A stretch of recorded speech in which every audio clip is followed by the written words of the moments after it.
Abronye, Bono regional chairman for the MPP. Idea say when ya bill. Now you are granting a bill of 100,000 Ghana cedis with two sureties. Ya order ne say on surrender the travel documents. Now if you want report to CID every fortnight. Now Enra mi hu ye say ya granting a bill no. Idea ba kwa eba mi chim was asemu ana meka. Foot soldiers ni bi ni ade bedi dia me say dia time no kra dia me with a team you we di matem mfa me ho because no crazy no o ka no kra bibi fufuru bi ani akire bi the ade da no so one fan to way free talk because when I talked about afenyo marking as a lawyer I would nim de ye any de so ye na mum ofa akire be gina akire na o champoa na ototo nsem a enhyeda ensem fata mrahye bedwani ba no dani a oye edomkuma ba no dani na ensem fata na meka ho asem ni mu atim didie na nya asem keto ba me na mfa me ho because that means say afenwoma aken no ankasa aka say aban bia ni Ghana ha obetumi akontrol court enti se wankasa waka se aban bia ni Ghana ha obetumi akontrol court wa na me wanwa se obeka se obi ye be controlled na me wanwa a woni mbra na se ofa so no nti muko ye a ene court muko ya appeal ya granting ni bail enye ne kwa so an nti de na fa na ewura na ekọ ha na yesi emu edidi atem ne kasa twitwie ni ade a attacks na ekọ judge so from you particular afenyo marking no ene mu ko ya bill ne bae no enye ne kwan so ano disa abre na wodi ye dede nyina na wo keka sa ansem nyina no ena nka wutu anamo ne ntem kura ebi kura no a enka the following 3 days 4 days no kura nko mutie kura me ma ne bill etumufu a muntia na mufin se bio monko a na nyansa wo mutirim meboa afenyo marking asem wo kae 2024 say aban bia ni Ghana a obetumi control court sa abre no na edomkuma eye ayifo ndc fo mo wosusi no mso opposition mo complain court asem ha we mu no o makoye ayiu yafunukuro mu ade ti we koba no abe the same thing na we su akwaba sa ti afenyo marking consistent as a political class in our celebration of the judicial. Mr. Speaker, I agree with the position taken by the Honorable Harry. No executive arm of government can manipulate the judiciary arm of the realm. Mr. Speaker, it must never be said that the judiciary is under the control of the executive. Mr. Speaker, Honorable Harry Nhyira is a courtroom practitioner, just as I am. You were a courtroom practitioner. One of the things that we were taught at the bar was to accept the decisions of the court. And when we are not happy, we should go up. And that is how we enrich the law. That is it. This was in 2024. Ntia den na afedie wo afenyo mark na wo kan sa asem we na no. Say executive meaning say ebia the president. Because the executive arm president in appointees near then. Omuntimi control court bia wo Ghana. Nyom ne control court. Etimo bia nkada say president bia na yibi timi control court. Sa time no na afenyo marking e wa aban mu. So and was say court okura ka bibi na wonte ase a ye medi judge atem ye mebu judge animtia ye meka sentia judge de ese wo ya ne se ode ko higher court ana se ube pejam na wa apili na court foforo atie wasem no eno no wokan yi enti sai nipa ebe ye dede na obedi obe kansem bia egu court mfin na ye kan na mbedi atem na abronye no kura no a wo mo kire no no akọ mu no nasem no Abronye ankasa kura ka se judge fo e wo Ghana ha de judge fo ai wo Ghana ha no wo mo dwumadie no ehote they are okay enti se judge ni bi ebu asem na se obi nti ase a in fact where's Abronye Yusuma that time Mampeni John Dramani Mahamamo no mo ka say unanimous FC no hwan a me kra me ka say tia sa asem no ho say it wasn't right na say na Abronye kan pese utieti ni nyina me wi asem a me woka no meka to the extent said there's nothing you can do about it and I just have it here and some kwofona wama ponto na nado aponto omo to the Supreme Court nyina womo nyina no se kan dis nya omo akombe withdraw do mama se frabera unimsa because omo ya super competent and this nya omo se kan omo ya politicians and this nya omo na no krepa no kombe withdraw ma fa bi dia frabera because omo ni pa we de and sign ha no Mama, because of chronic alcoholism, no, I weaken your mind. You see, because of chronic alcoholism, maybe. Men seven be I weaken your mind. Maybe and can sana mekano. Sa on tiasia oh inside ye numbi, but inside ya damage. Yes, onyansa ne niama na oye inside ya say in life. Can be over Konipa no abo and tell you cancer answer no. Madam, I come say, John Hammer, the spokesperson here, on him no oh, Master. And you hear from the beginning, voice I'm a boy, and someone oka earlier noa. Na ochre se judges no kura umunya won pay. That time na Mahama Akoka or NDC for ne unanimous FC anyone. And this is the statement of Abronye defending the judges then. Na me say sometimes you see we need to be clear na ye straightforward with nsɛmbi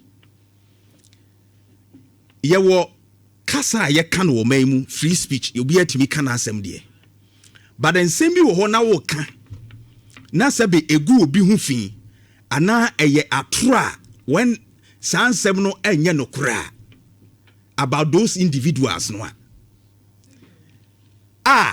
eni say yeso so sansɛm no so okurumu ha because your nkrofo bi o mo hyeda ekofa phone ni aso camera si yeso ni ahyeda akansɛm bi afa nipa bi hu ebi kura enye no kre na oka na o say egu nipa ne hu fi kansɛm bebre oye wi a onim say owo mpanimfo bi asabe o mo so sabe mpredias hu wono mo adwene no emu ha wo ntimi nyine nkwa animu hunu sɛ de ade nipa yi ayi nye papa enti eni sɛ me support na emu me sɛ me tia no kra na me twi nanim sɛ de wo ye ne nye but omunim so mbenya sa nkrofo ni bia beta wo machi amansem hunu a wo mudi no o makoso aye all in the name of free speech. But there's hard time say o man no yesesa ye nante. Let's stop the hypocrisy. Let's stop the hypocrisy. Ne ekoso no enye ene on say akwada kitikiti timi kofa phone na waso camera si ni so na che say ne oye no o didi atem kan sɛm a enim e de fa obi ho. We must advise ourselves baby aye kono trend na aye fa no enya papa and we must put a stop to it. Ehefa krobe mu America kura say be democracy dey so omuko omanim no untumi nkofa camera nsi wuso na unka something about sabe Donald Trump ne ayi ebia empanifu ewo ho no wa bra enye no kore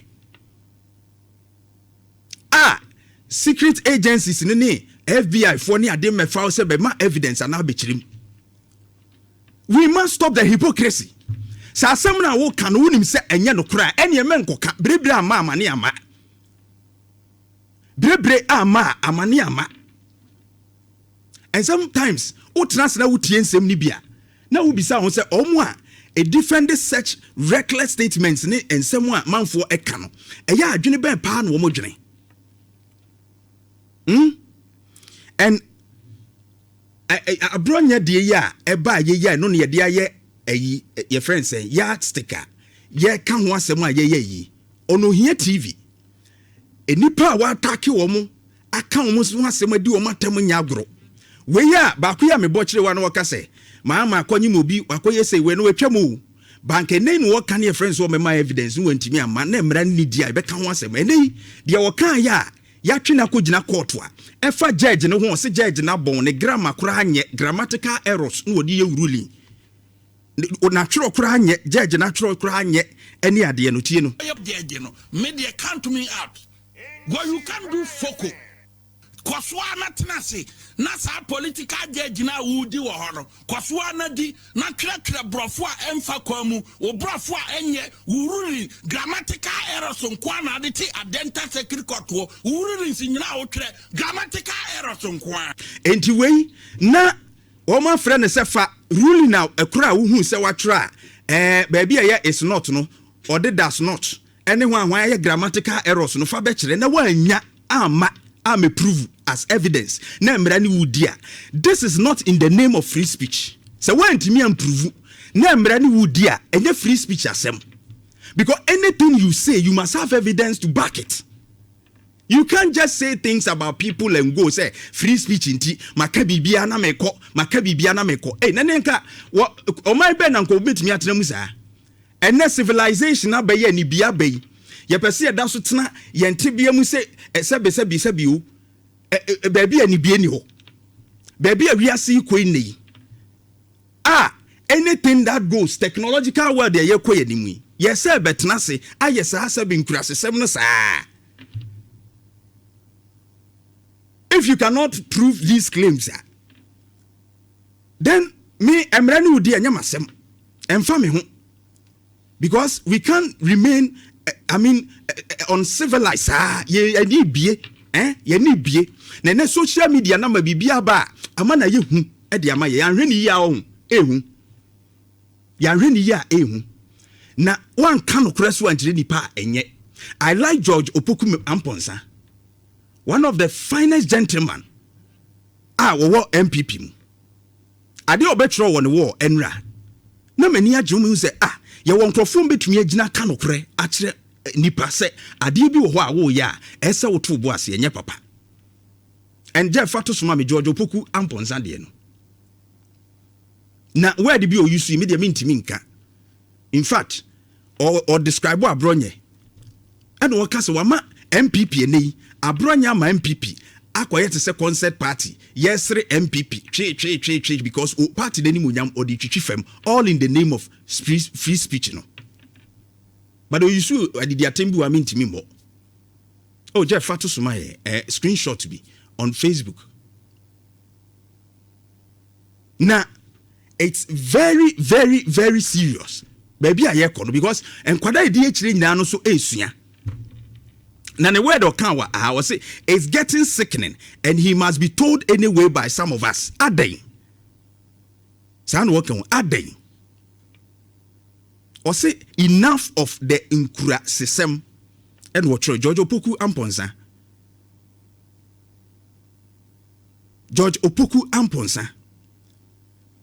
Or MPP ni, and I thank God say eni womu kura ni ensheda eni echire bebrebe no omani ebie e wo sansem no omani bie e wo sansem no because it won't help this country emma yentimi develop emma yentimi nkoyanim say yepese yekoyanim asoman a that will not help us. Etwa say ye sorry asa no ma no ubetumi aka memeti ya meka say meka saboa ba mentimi meka bibi mfa obi ho a enim say mebeka bibi fa obi ho a enim a etiamra. And whatever I will say, I should make sure some evidence are ebe back no. Say evidence ni wona mbra any wudia that one obi ameka bi ma. Obi ani obeka bi ma. That is speech no ho asem no. With free speech you also have a responsibility. Wo de say wo ye. And anu die ya Jeff fato soma me say won saka. And anu die ya that is it. First one de mintimi mo. Any ye de atoso no. Mintimi mo. But my read the portion the actual. And I was saying in opposition, we should be seen as credible party that offers policy alternative, not blind solidarity to an unrepented chairman in the name of mere partisan politics. It's getting sickening, and he must be told anyway by some of us. Are they enough of the criticism? And down. And I like it. And ne koka, so unimuno koka. Also Mike is in anymore. enya asem ketewa kyerɛ sɛ ɔno so bɛbobɔ biaa keka biaa ne ade a yɛsi koka no ɔya no ɔno so akasa gay ya yɛkyi no ya wadidi mampani atem fomfram a wɔn akyini ɛna koka wɔn bisa ne ho asɛm ɛnɛ koka a yehu so no kra no ɔka sɛ Kennedy Japan ya bie ni tiri so hwan didi atem bebrebe during their campaign no ɛnɛ sɛm sɛ adwensa kyerɛ aba ne fie ti de ɔka many edge the akoso ba is a word of caution I just want to give, especially the TikTokers. There's one fundamental thing we need to get it right. No matter what, John Jeff in your way I think I'll forward that one to you. No matter the circumstances. And many edge the akoso ba is a word of caution I just want to give, especially the TikTokers. There's one fundamental thing we need to get it right. No matter what, John Dramani Mahama was elected as president. No matter the circumstances, show him that respect. He didn't come there by the gun or what. He's a president. You can criticize him. You can say what you want, but you should be guarded. That say things that tomorrow a foreigner or an outsider, when he's saying it, you will not feel guilty. That is it. But the police should exercise restraint. Our freedom of speech is there. The laws are clear. A duty na say mampani na beka ne ho asem se de yesi yehwe kwan yefa so kase ne koka etufu. Ene koka etufu. It's just because now omo realize say sebe enye saa atemdidie ne saa no ma no a omo ye ne nsem bia beka enimu no enye no kura ne saa de no emwa wo man no ono ehu sisi no emwa wo man no. It are certain things that ekoso a ese bie ya no kana nkrofo bi jai saa no ma no. If you have an individual timitna a whole national platform so na otumi ka se police ni chi obi bie mu a ombekwa akohye baabi ombekwa akohye NDC for headquarters se police ni echi MPP ni bie mu a ombekwa akohye NDC for headquarters. But I want you to listen to him. We put to threat say obeshe omo headquarters say police for chi obi bie mu. And what it means is that say bi kura nipa no a offense bia we di boni bi kura na say kochi na the fact that nipa no political affiliation ti ni say che na na say we ya bonifo sem bi na wo mo kochi no a because say nipa no belong to a political party ti ni say wo mo che na na. And you put out this threat. This is not serious thinking. What happens if Adebecheno na obi akohye headquarters na mpa? Ti say ge yo mo chi ni nrei. Na Adebecheno na obi akohye NDC for na headquarters no. Enti ekoba ne sa no mbeche wa. Ho na abeka se nyawo na aye ya na nyawo na we. You see some of the words ne nsem bi wo ho aye use a we must be careful. All in the name of social media maba yinti no na me ye de mepe. Guy we on a daso no. He communicates for the MPP. I want you to know say terrorizing you know members. Say a criminal offense, right? Criminal offense, I say. Now some penny for peace council penny for munina na hodi omo MPP for omo obia mekashe and some men NDC for kan ukroma hanum. Yeah, time. President Akufo-Addo wote so wakwa harazi obi wakwa chichim kofo. Into the next time on mechi MPP ni bi ono. The issue sisi I want you to know say the issue sisi and a threat. But omo kochi kofo de threat. And what consequence? You best see NDC headquarters for much say peace council if peace council will not come inside. No mo shemo mo fa year and 2 years. I mean that era near chem. Inti host in the correction agencies was there be he still put on the threat. And this no money you see, and even some people are saying say e bin mo that deliberately no mo sheshe me bia bi to say market near. You see when you put these things out, you are not even helping your own side. You see, and I think that it's time that we become civilized. Now no maybe ijai. If you are saying that you are going to have the same scorecard with the NDC, say be at the omo ye misconduct ni ade ya be cost ni ade na nya, and then you the MPP you want to do same thing. Then what is the difference here?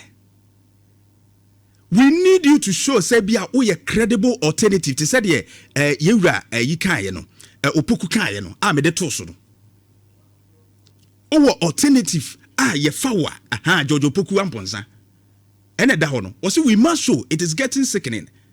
What is it? No, what no or say as opposition we should be seen as credible.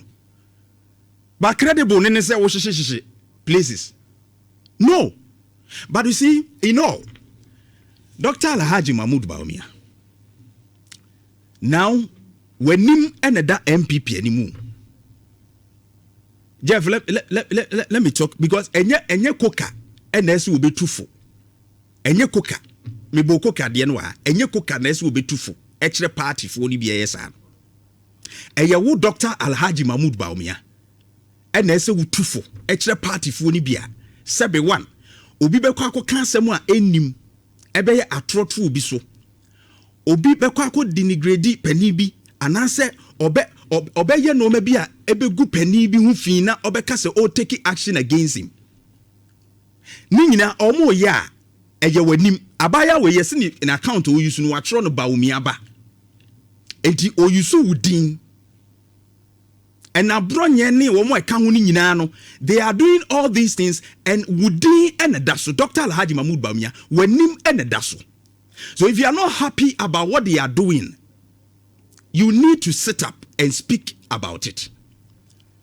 Speak to them because mawomu say insults ne sa no ma na omo ye ne adena ema party nanim animonyam eba fam no you don't support it.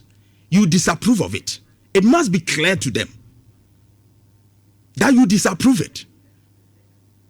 Though minimisa we will be away soft kakra. Bawumia is not somebody who is just too hard like that. But it's time to sit up. If only you are ready, so be a leader.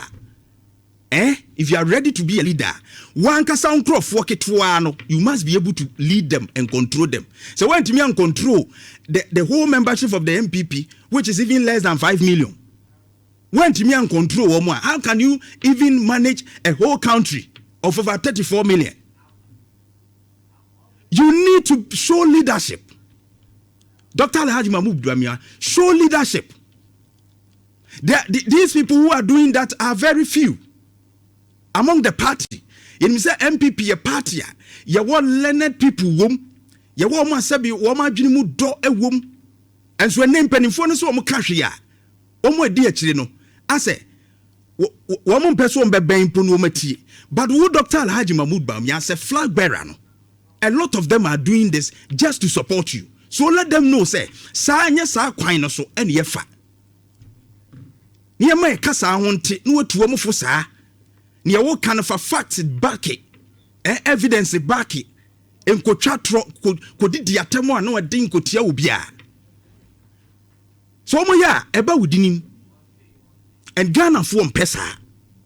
You must know this. Ghana for mpesa. Eba sa na o party ni hu kura ye hi. So if you are ready, so be a leader and you lead the entire country of over 34 million people there, then be able to lead these few people or members. That's what I will tell you. Enough is enough. Enough is enough.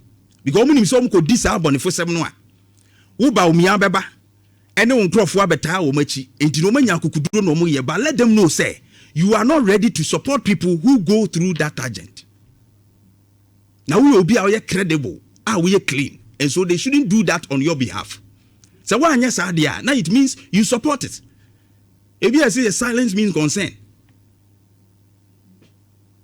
Enti shediye. Masemesi. Oh yeah! Come on! Nhyira 104.5.